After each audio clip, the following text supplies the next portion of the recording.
Presiden Prabowo tiba di Peru untuk hadiri KTT APEC.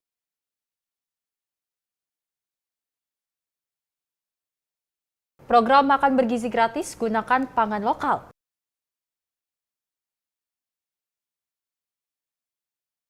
Kampanye Akbar, pasangan Ridho serukan satukan Jakarta. Pemerintah siapkan langkah bantu korban erupsi Lewotobi.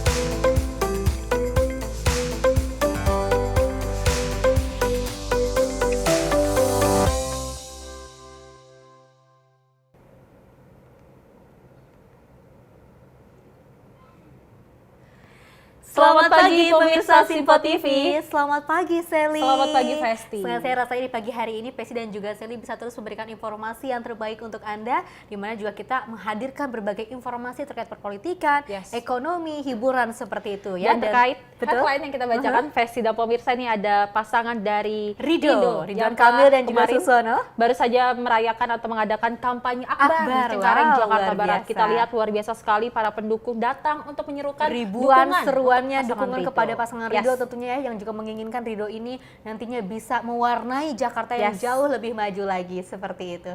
Dan tentunya informasi menarik lainnya akan terus kami hadirkan. Ini dia Menyapa Pagi Simpo TV selengkapnya.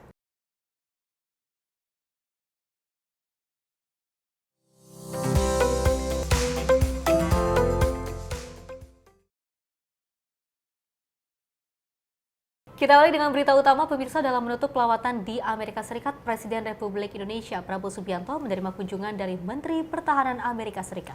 Dan Presiden Prabowo menyampaikan sejumlah poin penting yang dibahas dalam pertemuan kedua negara ini, yakni perihal peluang kerjasama ekonomi yang akan mesejahterakan rakyat. Presiden Prabowo Subianto menyambut kedatangan Menteri Pertahanan Amerika Serikat dengan ramah tamah dan hangat, untuk kemudian keduanya melakukan pertemuan secara tertutup. Pertemuan tersebut merupakan penutup lawatan Presiden RI Prabowo Subianto di Amerika Serikat yang menerima kunjungan dari Menteri Pertahanan Lloyd James Austin pada 13 November Rabu siang waktu setempat. Dalam pertemuan itu, pembahasan tersebut merupakan saling bertukar informasi dan pandangan dari berbagai isu strategis, mengingat hubungan Indonesia dan Amerika ini juga telah berhubungan baik selama 75 tahun lamanya.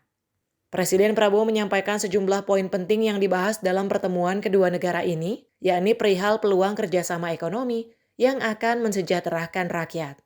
Saya kira hubungan baik, saya sama beliau sudah bekerja sama lama ya. Ya kita bicara masalah-masalah yang saya kira yang aktual, kerjasama di antara kedua negara, tukar-menukar informasi dan pandangan, saya kira itu intinya. Selain itu, Prabowo dan Lloyd Austin juga membahas perihal konflik di jalur Gaza dan ketegangan di Laut Tiongkok Selatan. Presiden Prabowo Subianto menyimpulkan sangat penting untuk mengedepankan kerjasama demi mempertahankan kedaulatan.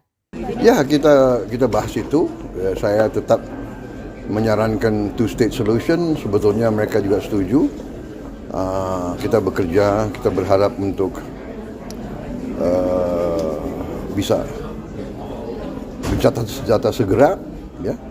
Laut Cina Selatan kita bahas, saya katakan kita ingin kerjasama dengan semua pihak, kita menghormati semua kekuatan, tapi kita juga akan tetap mempertahankan kedaulatan kita. Ya. Tapi kita saya memilih selalu mencari peluang untuk kerjasama. Tim redaksi Simpo TV melaporkan. Selain itu, untuk menutup kunjungan kerja di Washington DC, Amerika Serikat, Presiden Prabowo Subianto menekankan betapa pentingnya kolaborasi dibandingkan dengan konfrontasi. Dan Prabowo menilai kolaborasi penting dan semakin meningkatkan penguatan kerjasama dan saling menghormati antar negara. Hal itu ditegaskan Presiden Prabowo Subianto usai bertemu dengan Menteri Pertahanan Amerika Serikat Lloyd James Austin di Washington DC pada Rabu 13 November 2024.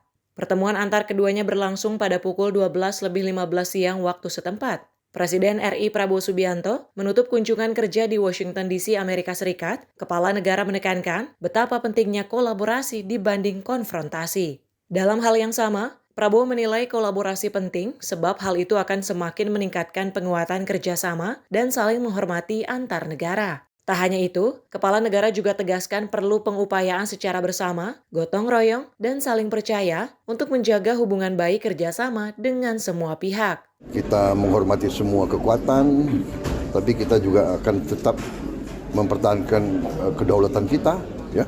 Tapi kita saya memilih selalu mencari peluang untuk kerjasama. Saya percaya kolaborasi, kerjasama selalu lebih baik daripada konfrontasi atau konflik. Tentunya ini harus diupayakan, ya, tidak akan datang sendiri. Harus ada upaya untuk membangun saling percaya, saling menghormati. Jadi kita memilih untuk memelihara hubungan baik dengan semua pihak. Tim redaksi Sinpo TV melaporkan. Pemirsa, Presiden Prabowo Subianto tiba di Peru untuk melanjutkan kunjungan kerjanya setelah dari Cina dan Amerika Serikat. Dan kita ketahui pemirsa, Presiden Republik Indonesia Prabowo Subianto tiba di Bandara Fuerza Area del Peru dengan disambut pasukan jajar kehormatan. Presiden Prabowo Subianto tiba di Bandara Fuerza Area del Peru disambut meriah dengan pasukan jajar kehormatan pada Rabu malam pukul 22.00 waktu setempat. Prabowo disambut dengan karpet merah oleh sejumlah pejabat tinggi Peru seperti Menteri Pertanian Peru Angel Manuel Campos, Komandan Pangkalan Militer dan Wakil KPN Negara Peru Ministera Sandra Pinto Lafuente. Ketibaan Presiden Prabowo di Peru juga disambut prosesi militer jajar kehormatan yang mengiringi Presiden Prabowo menuju kendaraan. Dari bandara, Presiden Prabowo dan rombongan langsung menuju hotel tempatnya bermalam selama di Peru. Dalam kunjungannya kali ini, Presiden Prabowo Subianto diagendakan untuk melakukan kunjungan kenegaraan sekaligus menghadiri konferensi tingkat tinggi Kerjasama Ekonomi Asia Pasifik atau APEC. Tim redaksi Sinpo TV melaporkan. Sementara itu, Wakil Menteri Luar Negeri Indonesia Anies Mata menyampaikan pidato bahasa Arab di KTT Luar Biasa Arab Islam. Dan Anies Mata hadir atas nama Presiden Republik Indonesia dan delegasi Indonesia untuk menyampaikan dukungan penuh kepada Palestina yang sedang mengalami penjajahan. KTT Luar Biasa Arab dan Islam yang berlangsung di Riyadh telah menghasilkan resolusi yang terkait dengan meningkatnya konflik di Timur Tengah. Resolusi yang diharapkan antara lain memperingatkan adanya pelanggaran kedaulatan akibat agresi Israel, yang tidak hanya di jalur Gaza, Palestina, tetapi juga ke sejumlah negara lain seperti Irak, Suriah, dan Iran. Pertemuan persiapan KTT dipimpin Menteri Luar Negeri Arab Saudi dan dihadiri perwakilan negara anggota OKI dan Liga Arab seperti Aljazair, Iran, Lebanon, Mesir, Palestina, dan Turki. Kehadiran Indonesia pada KTT Luar Biasa OKI sejalan dengan amanat UUD 1945. Untuk senantiasa menolak penjajahan dan mengupayakan perdamaian dunia, serta komitmen Presiden Prabowo Subianto yang ingin ikut mewujudkan kemerdekaan Palestina. Dalam kesempatan ini, Wakil Menteri Luar Negeri RI, Muhammad Anies Mata mengingatkan kembali, perjuangan Palestina merebut kemerdekaan adalah dasar pembentukan OKI. Untuk itu, seluruh negara anggota OKI sudah seharusnya membantu perjuangan Palestina. Anies Mata sampai 3 kali menegaskan bahwa kita adalah Palestina untuk merefleksikan komitmen Indonesia bagi kemerdekaan Palestina. Wamenlu juga mendorong OKI dan Liga Arab untuk melakukan langkah nyata. Bifakamatir Rais al-Indonesi Prabowo Subianto wa a'dha'il wafdil Indonesi ashkurkum sahib as-sumuwil malaki ala da'watina li huduri hadhihi al-qimmatil mubarakah والتي يأتي توقيتها دلالة على خطورة الظروف والمرحلة التي نواجهها كيف لا وكلنا شهود على هذه المجازر البشعة وتلك الإبادة الجماعية الهمجية لأهل غزة وفلسطين لأطفال فلسطين لنساء فلسطين وهل سنكون شهودا على موت الضمائر الإنسانية والنخوة الإسلامية إلى جانب هؤلاء القتلى والجرحى بسبب صمتنا وعجزنا. هذه القمة غير العادية جاءت كما نعتقد استجابة للتحدي الوجودي لنا جميعا من خلال تنسيق الرد الجماعي من المنظمتين العربية والإسلامية، والتي تمثل ما لا يقل عن 2 مليار مسلم من أجل تحرير فلسطين بكل ما نملك من قوة وموارد. Tim redaksi Sinpo TV melaporkan. Ya, pemirsa dan juga Sally, kita melihat bahwa kinerja ataupun 100 hari kerja dari Presiden Prabowo Subianto ini yang telah ditunggu-tunggu oleh masyarakat Indonesia. Kita pun bahkan melihat ya sebelum terpilih dan juga sebelum dilantik pun kinerja ataupun dari Presiden Prabowo Subianto ini sudah terlihat nyata seperti itu ya. Apalagi ini juga lawatan berbagai kunjungan yang dilakukan oleh Presiden Prabowo Subianto ke China seperti itu ya. Dan juga ini juga untuk ketemu Amerika Serikat, betul, ketemu dengan Presiden Joe Biden, dan kita ketahui Versi dan pemirsa, Indonesia dan Amerika Serikat sepakat untuk bekerja sama lewat pendidikan dan juga pertahanan. Dan kita ketahui selanjut dari Amerika Serikat, Presiden Republik Indonesia Prabowo Subianto menuju Peru untuk melakukan kunjungan kenegaraan lagi. Dan tentunya juga tujuannya sangat baik, sangat luar biasa, yaitu untuk mensejahterakan dan juga menyerukan kepada dukungan Palestina seperti itu ya. Dan kita beralih ke informasi lainnya, pemirsa, dari PT Bank Rakyat Indonesia ini menyebut baik terbitnya peraturan pemerintah nomor 47 tahun 2024 tentang penghapusan piutang macet usaha mikro, kecil dan juga menengah.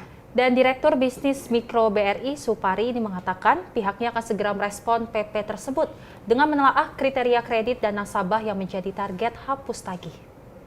Merespon kebijakan hapus tagih yang tertuang dalam PP nomor 47 tahun 2024, Direktur Bisnis Mikro BRI, Supari, menjelaskan bahwa pihak BRI akan menelaah dan menghitung perkiraan jumlah nasabah, serta kriteria yang masuk dalam kategori hapus tagih piutang UMKM oleh pemerintah.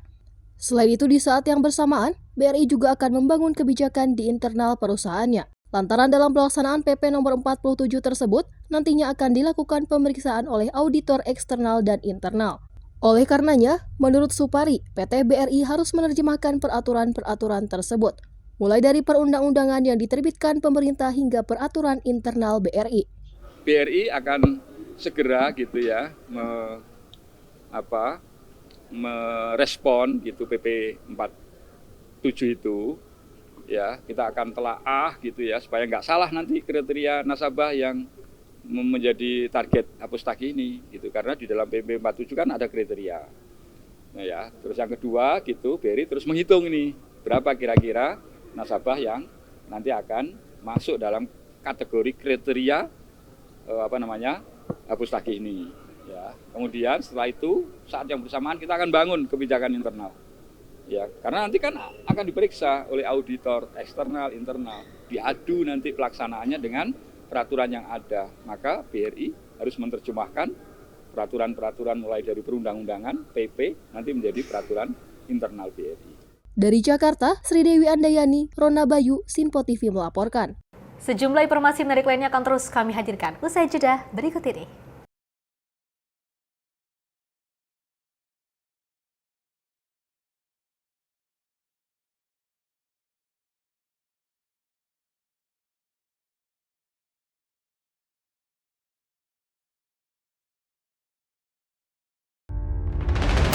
Menghadirkan para tokoh nasional Indonesia.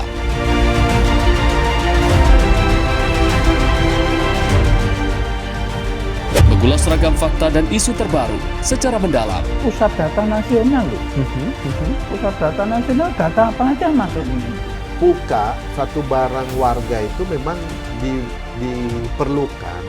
Bincang spesial setiap Sabtu pukul 8 malam hanya di Sinpo TV. Halo, selamat malam pemirsa. Senang sekali rasanya kami mengisi ruang informasi Anda. Akhiri aktivitas Anda dengan rangkuman perkembangan peristiwa yang terjadi sepanjang hari. Sebelumnya kita saksikan ada sekitar 3.000 tamu undangan, sementara di Ibu Kota Nusantara ini ada sekitar 2.000 tamu undangan. Rangkaian informasi nasional dan mancanegara dirangkum sebagai penutup hari dalam Menyapa Malam. Setiap Senin hingga Jumat pukul 8 malam, hanya di Sinpo TV. Halo, selamat pagi pemirsa Sinpo TV. Selamat pagi Andi. Selamat pagi, Fen. Beragam informasi terbaru hadir menemani Anda sebelum memulai hari. itu memang dari Menteri Perhubungan juga mendukung, Betul. dari Menteri Keuangan juga mendukung, dan kita sebagai masyarakat pun juga Harus mendukung. Mengangkat isu yang tengah menjadi pembicaraan paling hangat. Semarakan pagi Anda bersama Menyapa Pagi. Setiap Senin hingga Jumat pukul 6 pagi. Hanya di Sinpo TV. Pemirsa Simpo TV kembali hadir menemani Anda dengan berbagai informasi yang telah kami rangkum dalam sepekan. Sajian lengkap informasi sepekan kami hadirkan untuk Anda. Badan Legislasi DPR menemui masa unjuk rasa di depan gedung DPR RI Senayan, Jakarta. Menemani akhir pekan Anda bersama keluarga dengan rangkuman berita menyeluruh dalam Sinpo Sepekan. Setiap minggu pukul 6 pagi. Hanya di Sinpo TV.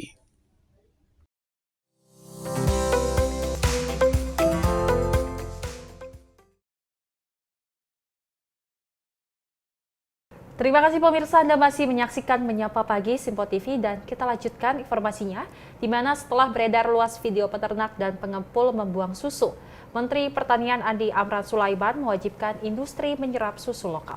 Dan bahkan Mentan juga mengklaim pihak industri dan peternak sudah bersepakat. Media sosial diramaikan dengan aksi protes peternak sapi perah yang membuang hasil panen susu. Tak tanggung-tanggung, susu dengan nilai total ratusan juta rupiah yang dibuang serta dimandikan sejumlah pengepul yang merupakan bentuk kekecewaan mereka. Protes ini tak lain karena susu hasil produksi tersebut ditolak oleh industri pengolah susu, sehingga hasil produksi para peternak lokal yang seharusnya dimanfaatkan industri besar malah tidak diterima. Menanggapi hal tersebut, Menteri Pertanian Andi Amran Sulaiman menegaskan bahwa seluruh industri pengolah susu harus menyerap hasil panen peternak lokal. Hal ini disampaikan menyusul kejadian peternak susu di Pasuruan, Jawa Timur dan Boyolali, Jawa Tengah yang terpaksa membuang susu karena ditolak oleh industri. Menteri Pertanian Amran telah memfasilitasi pertemuan antara pihak industri dan peternak untuk mencari solusi atas masalah tersebut. Hasilnya, Amran menetapkan kewajiban bagi seluruh industri untuk menyerap susu dari peternak lokal. Yang pertama adalah kami sudah pertemukan antara industri dan peternak, pengepul. Tiga-tiga sudah sepakat, damai, dan seterusnya.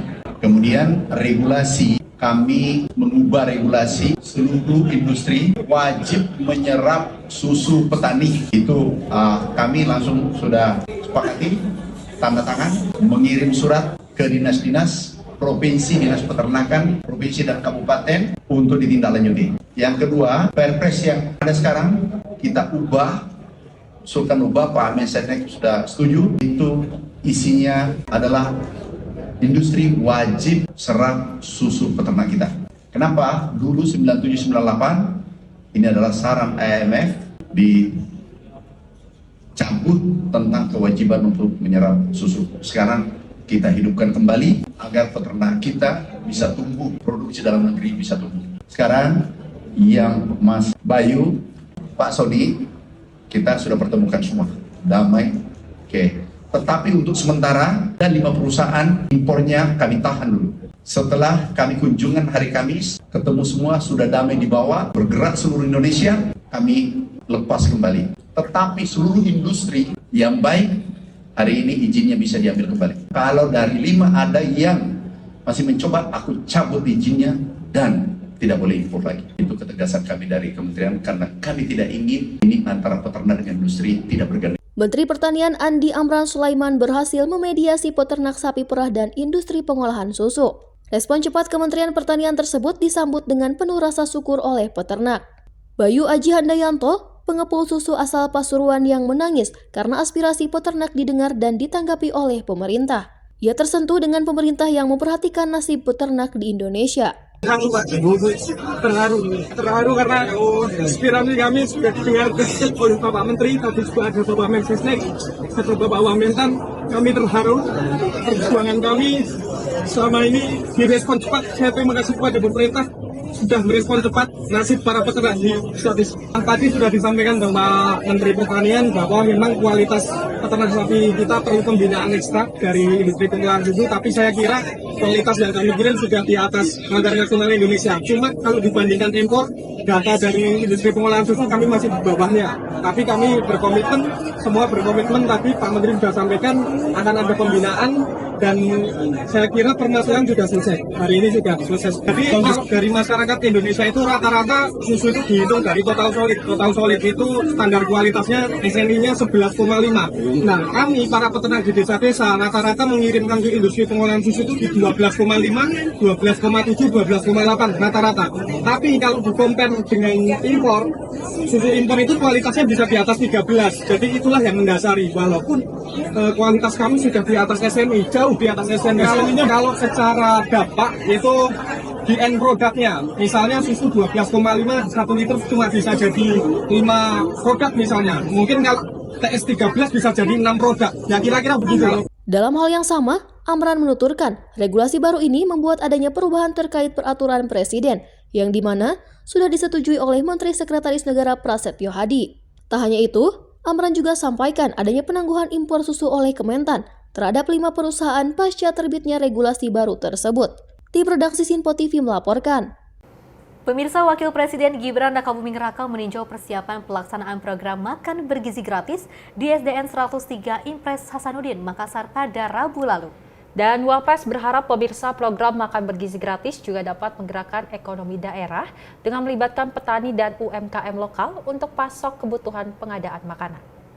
Untuk mengawal jalannya program makan bergizi gratis, Wakil Presiden Gibran Rakabuming Raka terus melakukan pemantauan di sejumlah sekolah. Kali ini Gibran meninjau makan bergizi gratis di SDN 103 Impres Hasanuddin Makassar pada Rabu 13 November 2024. Dalam video yang diunggah di akun sosial media Instagram @gibran_rakabuming, kehadiran Gibran disambut antusias oleh para murid dan guru. Adapun menu bergizi yang disajikan terdiri dari nasi putih, ayam kecap, tumis sayur, tahu goreng, buah jeruk, susu, dan air mineral. Dalam peninjauan ini, Wapres berharap agar program ini tidak hanya bisa memberikan manfaat bagi pelajar, melainkan juga bisa menggerakkan ekonomi daerah dengan melibatkan petani dan UMKM lokal untuk memasok kebutuhan pengadaan makanan. Selain itu, melalui captionnya, Gibran menyatakan pesan Presiden Prabowo Subianto bahwa program makan bergizi gratis selain untuk membangun pola hidup sehat untuk anak-anak, juga untuk memberdayakan ekonomi lokal, mulai dari petani, ahli gizi, peternak, transportir, dan UMKM setempat.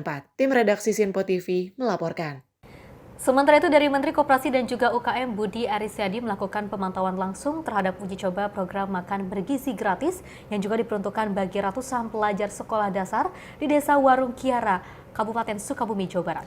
Dan Budi Ari menjelaskan bahwa kunjungannya bertujuan untuk mengevaluasi alur kerja Satuan Pelayanan Program MBG dengan mengecek ketersediaan bahan baku yang melimpah di Kabupaten Sukabumi. Ia juga mengapresiasi keberhasilan uji coba program makan bergizi gratis yang sudah berlangsung beberapa bulan di Kecamatan Warung Kiara yang dianggap bisa menjadi model bagi daerah lainnya. Menurut Budi, keterlibatan koperasi dan peran aktif masyarakat sangat krusial untuk keberhasilan program ini. Hal tersebut, kata dia, sejalan dengan tujuan utama MBG, yaitu menurunkan angka stunting dan kemiskinan serta menggerakkan perekonomian masyarakat. Budi menambahkan, dalam pemantauan tersebut, ia dapat mengamati alur kerja yang dimulai dari penyediaan bahan baku hingga distribusi makanan ke sekolah-sekolah penerima manfaat. Program MBG di Kabupaten Sukabumi saat ini melayani 457.000 pelajar, dengan setiap satu satuan pelayanan program MBG dapat melayani 3.000 penerima manfaat. Artinya, diperlukan lebih dari 100 satuan pelayanan untuk mengcover seluruh penerima manfaat. Budi Ari juga mengungkapkan bahwa anggaran per penerima manfaat program MBG mencapai 5 juta rupiah, yang berarti dengan 400.000 penerima manfaat di Kabupaten Sukabumi. Tim redaksi Sinpo TV melaporkan. Program makan bergizi gratis bagi siswa sekolah dasar dan juga menengah rencananya pemerintah akan menggunakan bahan baku lokal yang berasal dari pangan setempat di seluruh wilayah Indonesia. Dan untuk wilayah Jawa Barat, pemerintah provinsi telah menyiapkan beberapa bahan pangan lokal dari 27 kabupaten kota di Jawa Barat. Guna mendukung program makan bergizi gratis oleh pemerintah pusat, pemerintah Provinsi Jawa Barat akan menggunakan bahan baku lokal yang ada di 27 kabupaten kota di Jawa Barat. Hanjeli dari Sukabumi, singkong dari Garut, hingga ubi Cilembu dari wilayah Sumedang akan menjadi bahan baku lokal untuk program makan bergizi gratis. Meski demikian, untuk penyediaan program MBG ini, Pemprov Jabar masih menunggu arahan resmi dari pemerintah pusat, khususnya Menteri Koordinator dan Badan Gizi Nasional. Selain itu, pemerintah Provinsi Jawa Barat juga akan menyiapkan anggaran untuk menyukseskan program tersebut. Menurut Sekretaris Dinas Ketahanan Pangan dan Peternakan Provinsi Jawa Barat, untuk mengimplementasikan program ini, pihaknya berharap nantinya seluruh wilayah di Jabar bisa menyajikan pangan yang beragam, bergizi, seimbang dan aman untuk disajikan kepada anak-anak sekolah, khususnya yang akan mendapatkan program MBG. Untuk makanan beragam bergizi tadi, di antaranya adalah sebetulnya diupayakan ada instruksi dari Pak Presiden sendiri bahwa untuk memanfaatkan pangan lokal setempat. Nah itu juga cara kami nanti di tanggal 16 tadi mempromosikan pangan lokal tadi, termasuk juga dengan SCM Lomba Cipta Menu tadi. Jadi kami berharap semua teman-teman di kabupaten kota akan menyajikan pangan yang beragam, bergizi, seimbang dan aman kepada anak-anak sekolah yang mendapatkan makanan bergizi secara gratis nanti yang disampaikan ke itu yang kita lakukan. Kesiapan kita tadi untuk penyediaan pangan lokalnya, untuk protein hewani terutama untuk minum susu saya sampaikan kita akan berupayakan untuk menambah produksi dan produktivitas untuk di sapi perahnya, untuk produksi susunya itu kita laksanakan juga.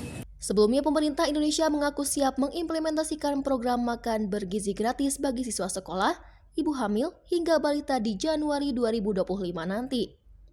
Program yang digagas dan menjadi andalan dari Presiden Prabowo Subianto tersebut saat ini telah mendapat dana dari Rancangan Anggaran Pendapatan dan Belanja Negara atau RAPBN tahun 2025 hingga sebesar 71 triliun rupiah. Dari Bandung, kontributor Sinpo TV melaporkan.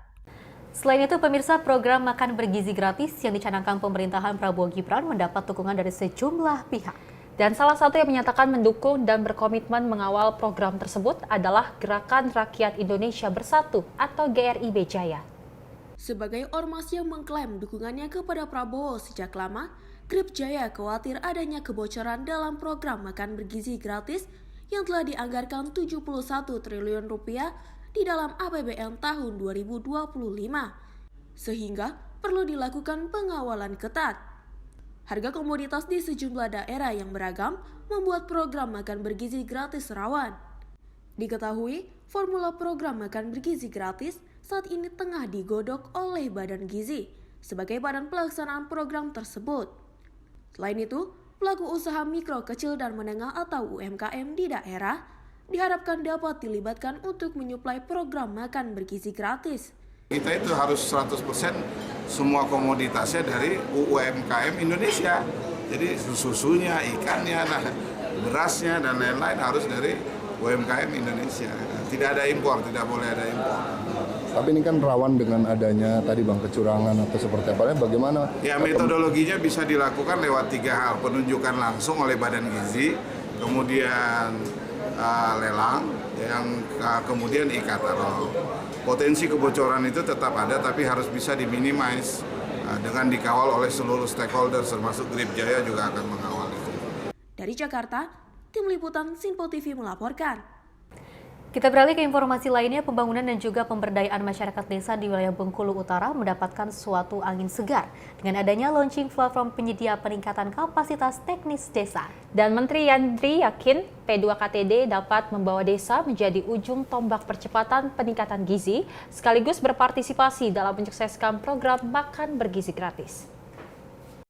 Menteri Desa Pembangunan Daerah Tertinggal dan Transmigrasi RI, Yandri Susanto, memberikan apresiasi atas kolaborasi antara Kodim 0423 BU dan Balai Pelatihan dan Pemberdayaan Masyarakat Desa Daerah Tertinggal dan Transmigrasi Bengkulu dalam mendukung ketahanan pangan nasional.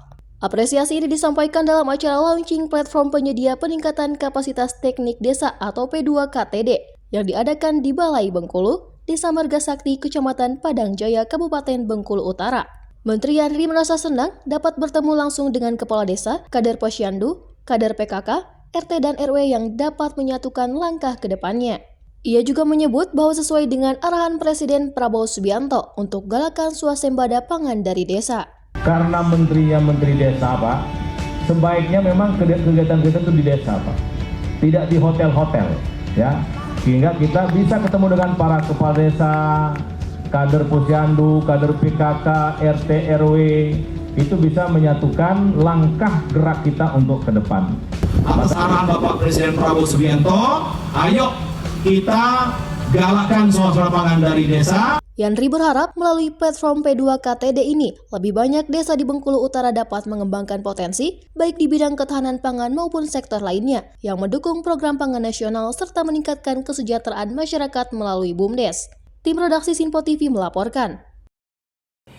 Ya, pemirsa dan juga Sally, perlu diketahui memang anak-anak di Indonesia ini memerlukan gizi yang sangat luar biasa, gizi yang baik, agar nantinya juga bisa menghasilkan sosok-sosok idola ataupun nantinya generasi yang sehat seperti itu ya. Karena perlu kita ketahui memang sebelumnya angka stunting di Indonesia ini sangat meningkat seperti itu ya. Dan mudah-mudahan dengan adanya program makan bergizi gratis yang dilakukan oleh ataupun salah satu program khusus utama dari Presiden Prabowo Subianto dan juga Gibran Rakabuming Raka ini bisa terus teratasi dan juga bisa rata di seluruh SD-SD ataupun di seluruh Indonesia. Dan kita ketahui Vesti dan pemirsa memang selain dengan adanya berjalannya program makan bergizi gratis, ini juga diharapkan bahwasanya desa-desa di seluruh Indonesia juga diikutsertakan.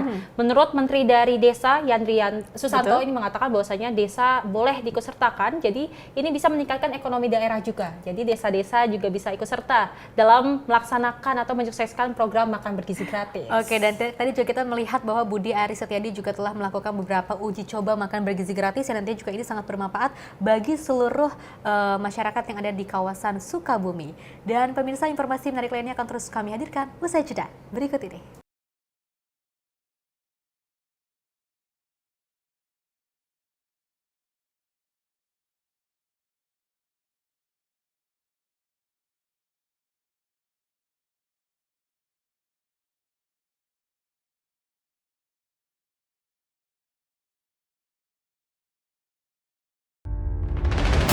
Menghadirkan para tokoh nasional Indonesia.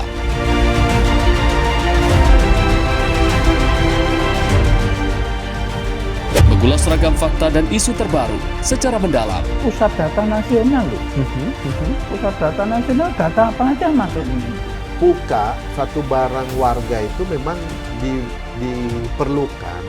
Bincang spesial setiap Sabtu pukul 8 malam hanya di Sinpo TV. Halo, selamat malam pemirsa. Senang sekali rasanya kami mengisi ruang informasi Anda. Akhiri aktivitas Anda dengan rangkuman perkembangan peristiwa yang terjadi sepanjang hari. Sebelumnya kita saksikan ada sekitar 3.000 tamu undangan, sementara di Ibu Kota Nusantara ini ada sekitar 2.000 tamu undangan. Rangkaian informasi nasional dan mancanegara dirangkum sebagai penutup hari dalam Menyapa Malam. Setiap Senin hingga Jumat pukul 8 malam, hanya di Sinpo TV. Halo, selamat pagi pemirsa Sinpo TV. Selamat pagi Andi. Selamat pagi Fen. Beragam informasi terbaru hadir menemani Anda sebelum memulai hari. Itu memang dari Menteri Perhubungan juga mendukung, Betul. dari Menteri Keuangan juga mendukung, dan kita sebagai masyarakat pun juga harus mendukung. Mengangkat isu yang tengah menjadi pembicaraan paling hangat. Semarakan pagi Anda bersama Menyapa Pagi. Setiap Senin hingga Jumat pukul 6 pagi, hanya di Sinpo TV. Pemirsa Sinpo TV kembali hadir menemani Anda dengan berbagai informasi yang telah kami rangkum dalam sepekan. Sajian lengkap informasi sepekan kami hadirkan untuk Anda. Badan Legislasi DPR menemui masa unjuk rasa di depan gedung DPR RI Senayan, Jakarta. Menemani akhir pekan Anda bersama keluarga dengan rangkuman berita menyeluruh dalam Sinpo Sepekan. Setiap minggu pukul 6 pagi, hanya di Sinpo TV.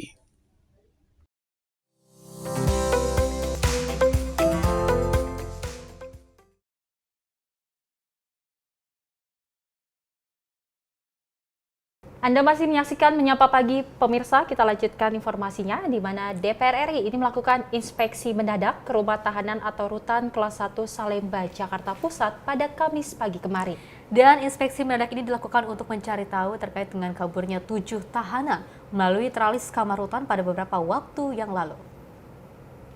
Untuk mengetahui terkait kaburnya 7 tahanan atas kasus narkoba yang membobol tralis kamar rutan, DPR melakukan inspeksi mendadak ke rutan kelas 1 Salemba, Jakarta Pusat pada Kamis pagi.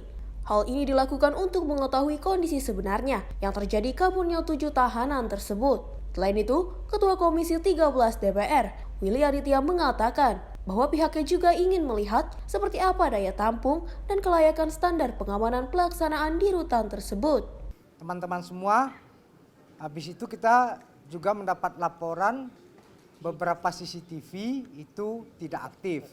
Apalagi yang di belakang tempat cabutnya itu. Kalau waktu sekolah kan sering cabut kan. Nah, ini memang terinspirasi oleh cabut sekolah itu.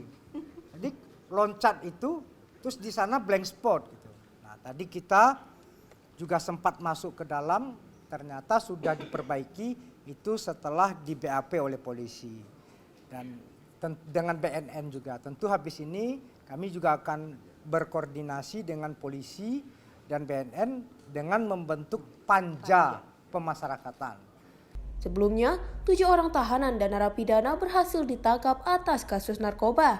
Dari ke-7 tahanan ini, salah satunya ialah Murtala Ilyas yang merupakan gembong narkoba. Ke-7 tahanan tersebut berhasil melarikan diri dengan menjebol teralis besi kamar tahanan. Dari Jakarta, Farizal Ahmad Amin, Sinpo TV melaporkan. Sementara itu, Ketua Komisi 13 DPR Willy Aditya tak ingin menganut prinsip praduga tak bersalah terkait dengan adanya isu bantuan dari pihak lapas terhadap kaburnya 7 tahanan rutan Salemba. Dan DPR memastikan akan berkomitmen mengusut 7 tahanan kabur tersebut secara transparan. 7 tahanan kabur atas kasus narkoba di rutan Salemba, Jakarta Pusat diindikasikan adanya bantuan dari pihak lapas. Pasalnya ditemukan beberapa hal yang mengganjal seperti 7 tahanan yang merupakan 3 narapidana dan 4 tahanan disatukan di dalam sel yang sama. Bahkan, CCTV yang terletak di tempat kaburnya 7 tahanan juga disebut mati.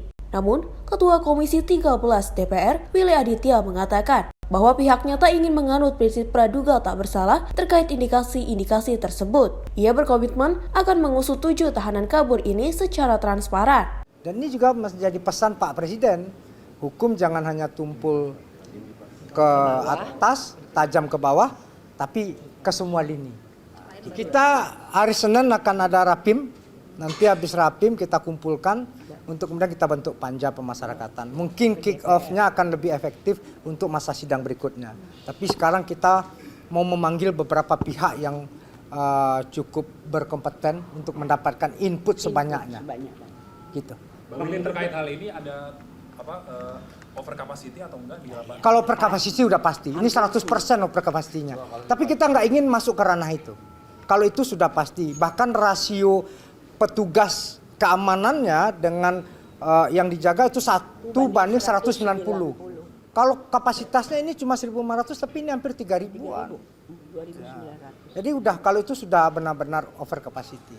Kaburnya 7 tahanan dari rutan kelas 1 Salemba ini juga menemukan fakta terbaru. Setelah ditinjau, DPR mengungkapkan bahwa kondisi rutan dalam kondisi over capacity. Rutan Salemba juga memiliki perbedaan bangunan dengan yang lainnya. DPR memastikan akan lebih jauh mengecek SOP rutan Salemba setelah adanya peristiwa kaburnya 7 tahanan. Dari Jakarta, Farizal Ahmad Amin, Sinpo TV melaporkan.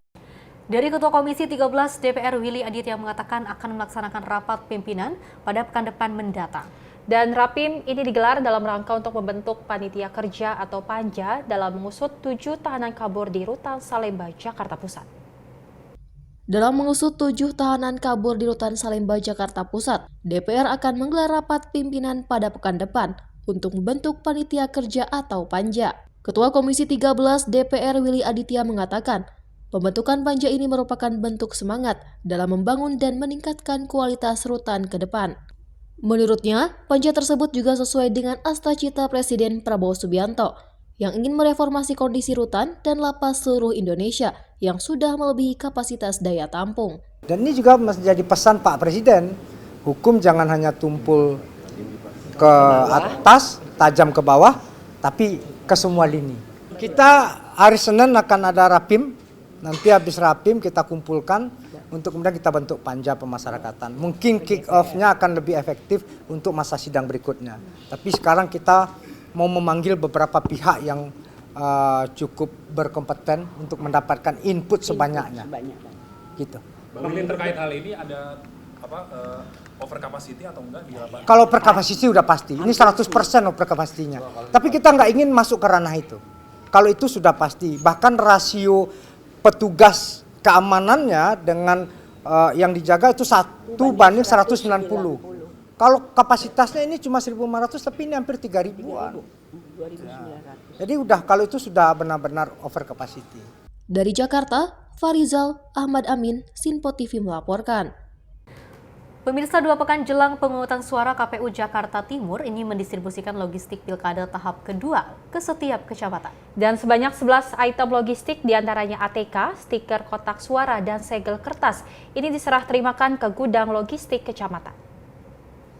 Logistik pilkada untuk Kecamatan Durensawit, Jakarta Timur tiba di lokasi gudang logistik KPUD di Aula Kantor Kecamatan Selasa sore. Petugas Panitia Pemilihan Kecamatan atau PPK Durensawit langsung melakukan kembali pengecekan terhadap barang logistik sesuai dengan berita acara serah terima barang.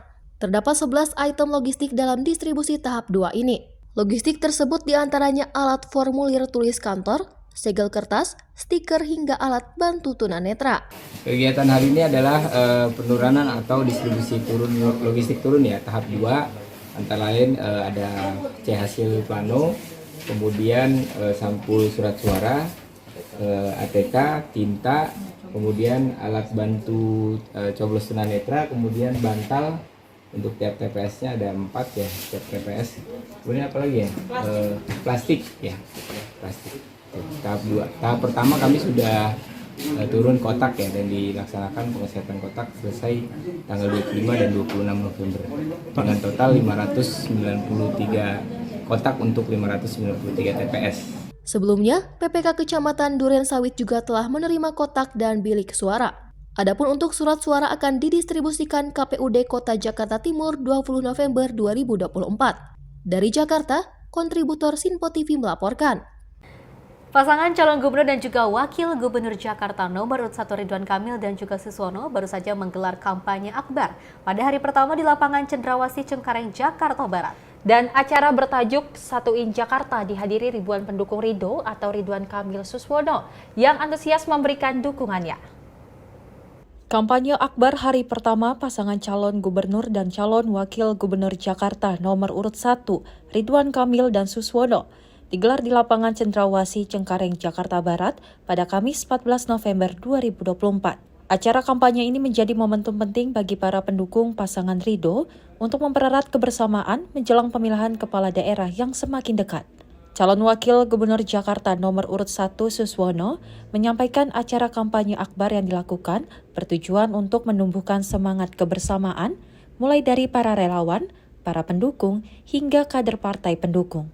Suswono berharap dukungan solid yang diberikan oleh masyarakat Jakarta dapat membawa kemenangan pasangan Ridho meraih kemenangan di Pilgub Jakarta 2024. Alhamdulillah, hari ini kita pasangan Ridho, Ridwan Kamil Suswono menyelenggarakan konsep Satuin Jakarta ya di lapangan Cendrawasih Cengkareng, yang tentu ini salah satu dari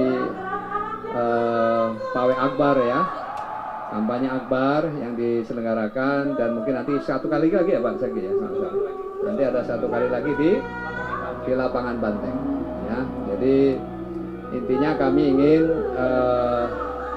ya memberikan kesempatan kepada para pendukung pasangan Ridho ini untuk bisa menyatukan satu kesatuan ya, untuk memenangkan pasangan Ridho.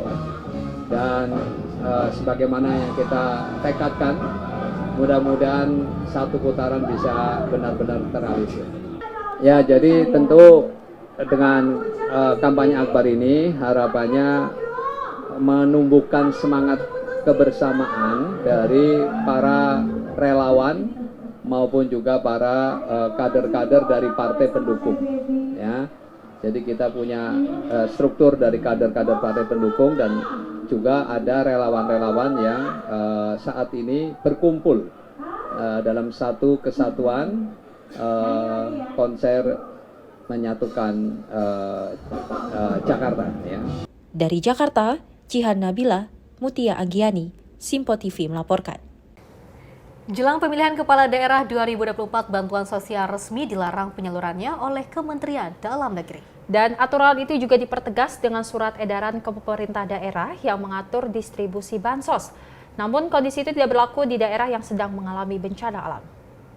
Dalam rapat kerja bersama Komisi 2 DPR RI di Gedung Nusantara, Kompleks Parlemen Senayan, Jakarta pada Rabu 13 November 2024, Menteri Dalam Negeri Tito Karnavian setuju dengan usulan Komisi 2 DPR RI agar pendistribusian bantuan sosial ditunda hingga gelaran Pilkada 2024 usai. Mendagri menyampaikan akan membuat surat edaran terkait penundaan distribusi bansos karena adanya pilkada serentak.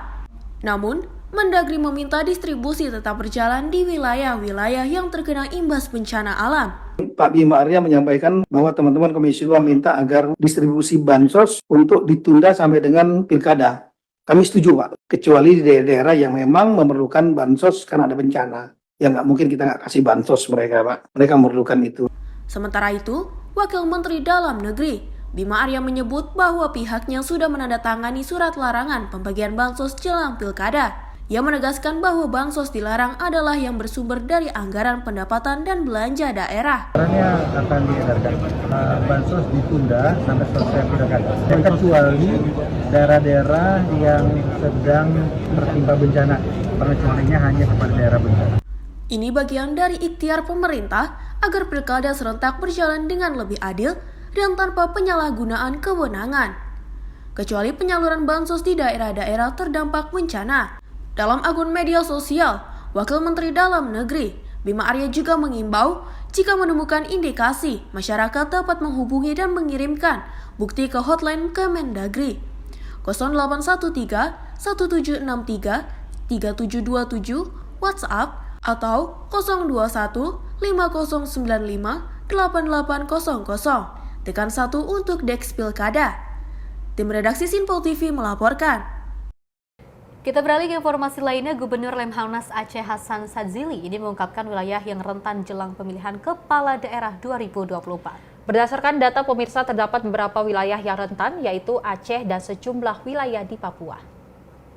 Pernyataan itu disampaikan Gubernur Lemhanas Aceh Hasan Sadzili berdasarkan pemantauan data dari pemangku kepentingan, mulai dari Bawaslu, Badan Cyber dan Sandi Negara, Badan Intelijen Strategis TNI, dan Polri. Aceh mengatakan kondisi itu bisa saja menyebabkan konflik vertikal dan horizontal di masyarakat. Untuk itu, Lemhanas mendorong deteksi dan pencegahan dini, sehingga kontestasi pilkada pada 27 November mendatang berjalan sesuai asasnya, yakni berlangsung umum, bebas, rahasia, jujur dan adil atau luber jurdil. Bais TNI dan Polri masih relatif banyak provinsi dan kabupaten kota yang berada dalam kerentanan tinggi menjelang Pilkada serentak 2024, khususnya di wilayah Aceh dan 4 provinsi di Papua, serta di tingkat kabupaten kota. Kondisi ini dapat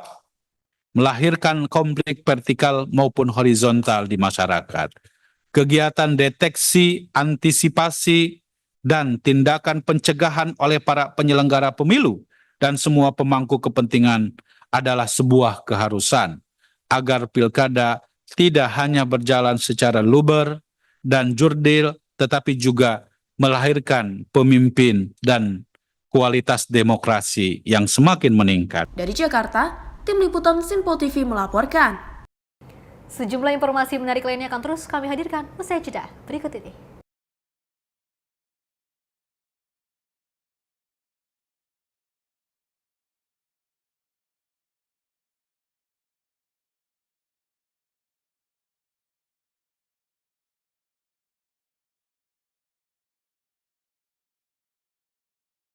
Halo pemirsa, kami kembali hadir dengan sejumlah informasi yang kami himpun dari berbagai penjuru dunia. Rangkaian informasi yang membuat akhir pekan Anda begitu bermakna. Sebuah kelompok di Afrika Selatan memberikan layanan pertunjukan film dengan tenaga surya. Berita yang menjadi sorotan media dari dalam dan luar negeri, kami hadirkan untuk menemani pekan Anda dalam Sinpo Dunia Sepekan, Sabtu dan Minggu pukul 9 pagi, hanya di Sinpo TV. Kami hadir dengan rangkaian informasi dari berbagai penjuru dunia. Topik dan isu yang tengah menjadi sorotan mancanegara dikemas dengan lengkap untuk Anda.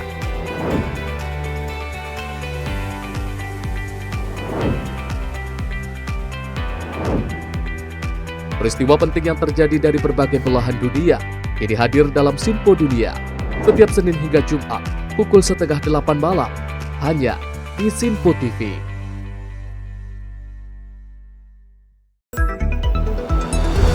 Jadilah yang pertama mengetahui perkembangan terkini seputar informasi dari lembaga parlemen. Punya data nasional, tidak ada satupun backup berarti kan? Tiba-tiba ada putusan yang nggak masuk akal dan seperti ini gitu. Kita biarkan rekomendasi kepada KPK, periksa! Kami hadirkan informasi paling akurat untuk mengawal setiap informasi dalam rapat komisi dan paripurna. Tentunya bersama saya Andi Rezaldi yang telah kami rangkum dalam program Sinpo Parlemen. Saya Arif Tufan. Saksikan Sinpo Parlemen setiap Sabtu pukul 6 pagi hanya di Sinpo TV. Pemirsa Sinpo TV kembali hadir menemani Anda dengan berbagai informasi yang telah kami rangkum dalam sepekan. Sajian lengkap informasi sepekan kami hadirkan untuk Anda. Badan Legislasi DPR menemui masa unjuk rasa di depan gedung DPR RI Senayan, Jakarta. Menemani akhir pekan Anda bersama keluarga dengan rangkuman berita menyeluruh dalam Sinpo Sepekan setiap minggu pukul 6 pagi hanya di Sinpo TV.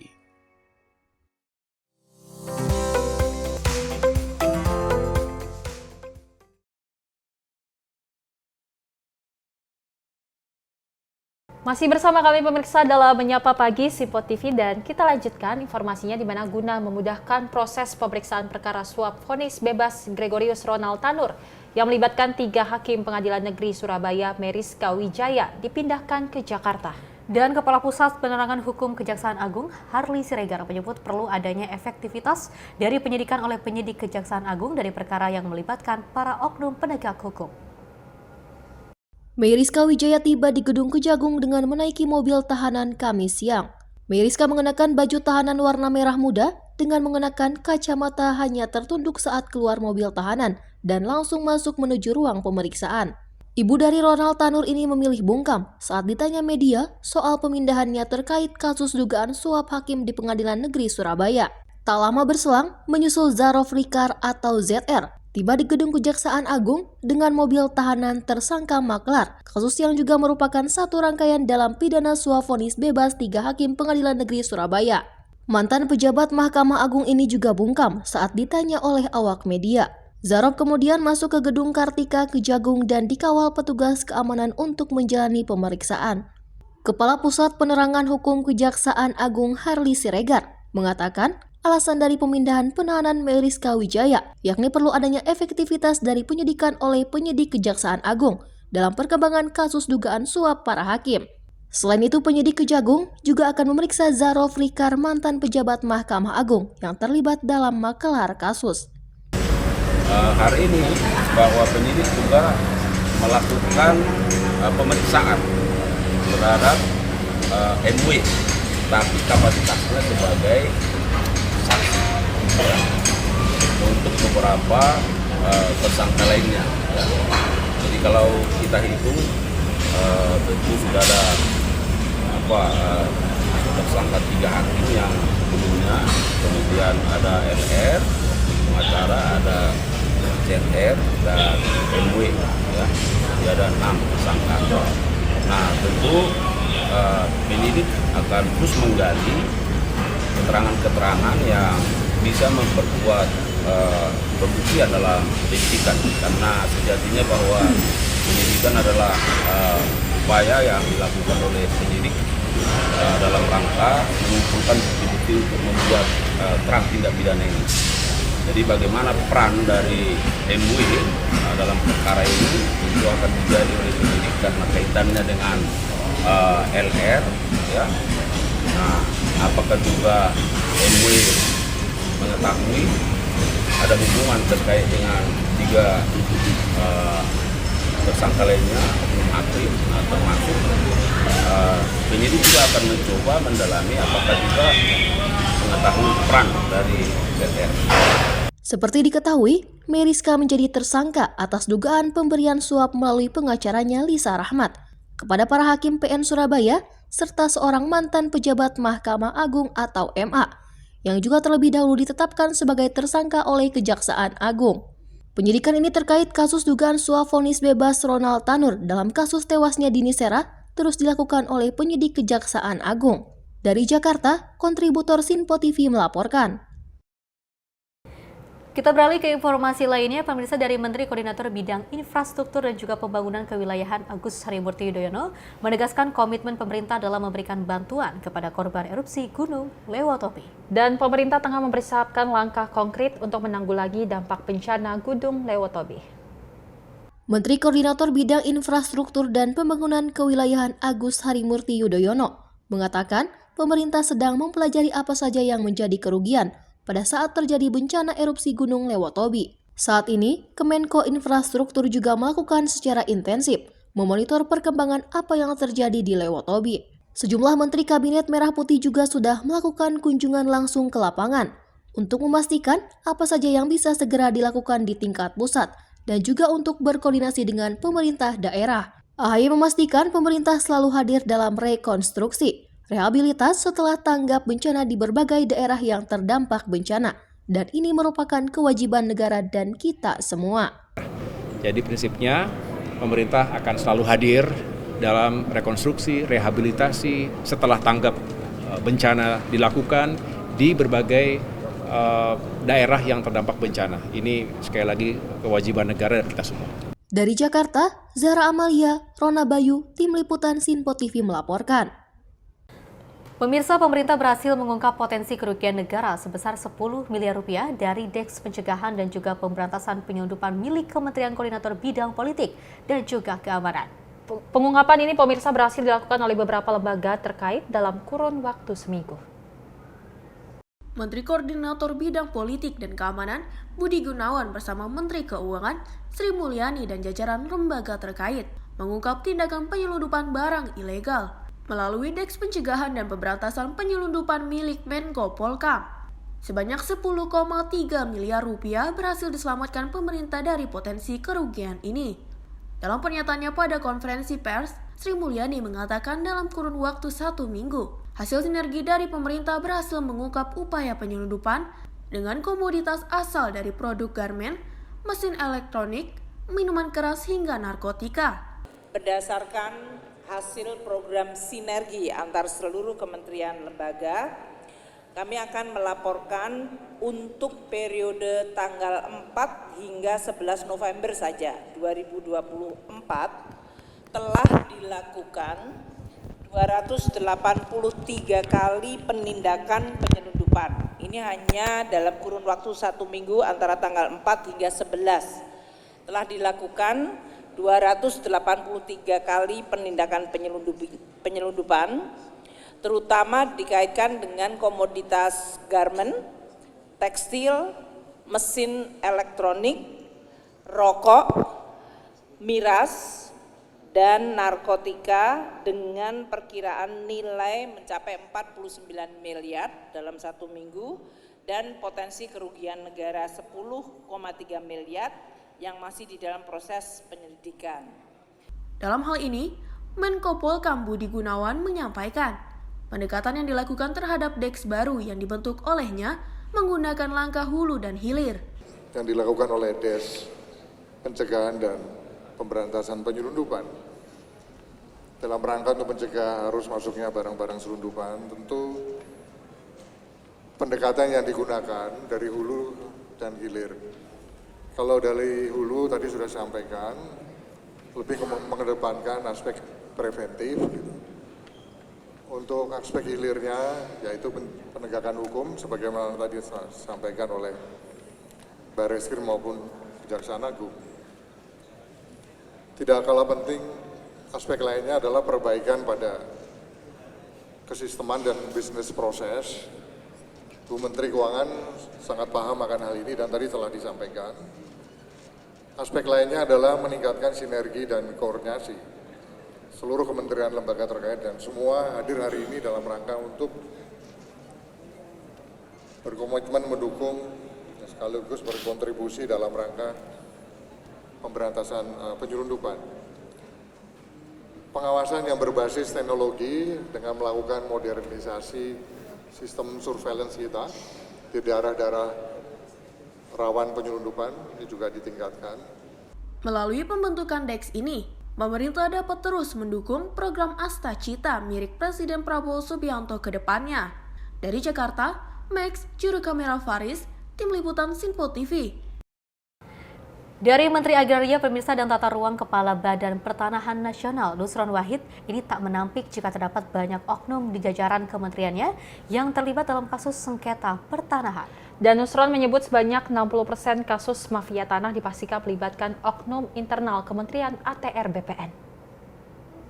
Menteri ATR BPN, Nusron Wahid menyampaikan pihaknya telah mengidentifikasi persoalan kasus mafia pertanahan dan menyebut bahwa 60% dari kasus sengketa dan konflik pertanahan melibatkan oknum internal Kementerian ATR BPN. Hal itu disampaikan Nusron dalam rapat koordinasi pencegahan dan penyelesaian tindak pidana pertanahan tahun 2024. Nusron pun mengimbau kepada jajaran kementeriannya untuk memperkuat dan memperbaiki sistem peningkatan kapabilitas serta integritas SDM di Badan Pertahanan Nasional itu sendiri. Menurutnya hal itu wajib dilakukan selain bekerja sama dengan stakeholder yang ada di eksternal Kementerian ATR BPN.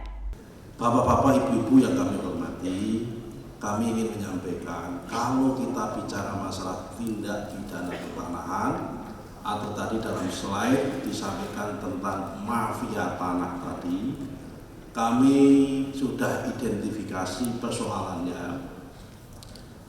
Mohon maaf, kami sampaikan di forum ini supaya menjadi warning dan hati-hati. Setiap sengketa dan masalah pertanahan, 60%, sekali lagi, setiap sengketa dan konflik pertanahan, 60% pasti melibatkan oknum internal dalam diri ATR BPN. Karena itu kalau kita ingin melakukan pemberantasan mafia tanah, selain bekerja sama dengan stakeholder yang ada di luar, kita juga harus memperkuat dan memperbaiki sistem dan peningkatan kapabilitas serta integritas sumber daya manusia dari teman-teman BPN itu sendiri juga. Ini dari sisi internal kami. Dari Jakarta, Sri Dewi Andayani, Rona Bayu, Sinpo TV melaporkan. Pemirsa, informasi tadi sekaligus mengakhiri jumpa kita. Saya Festi Rawadi. Dan saya Selis Regar. Terima kasih dan sampai jumpa.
Sinpo TV, News, Sport, Entertainment.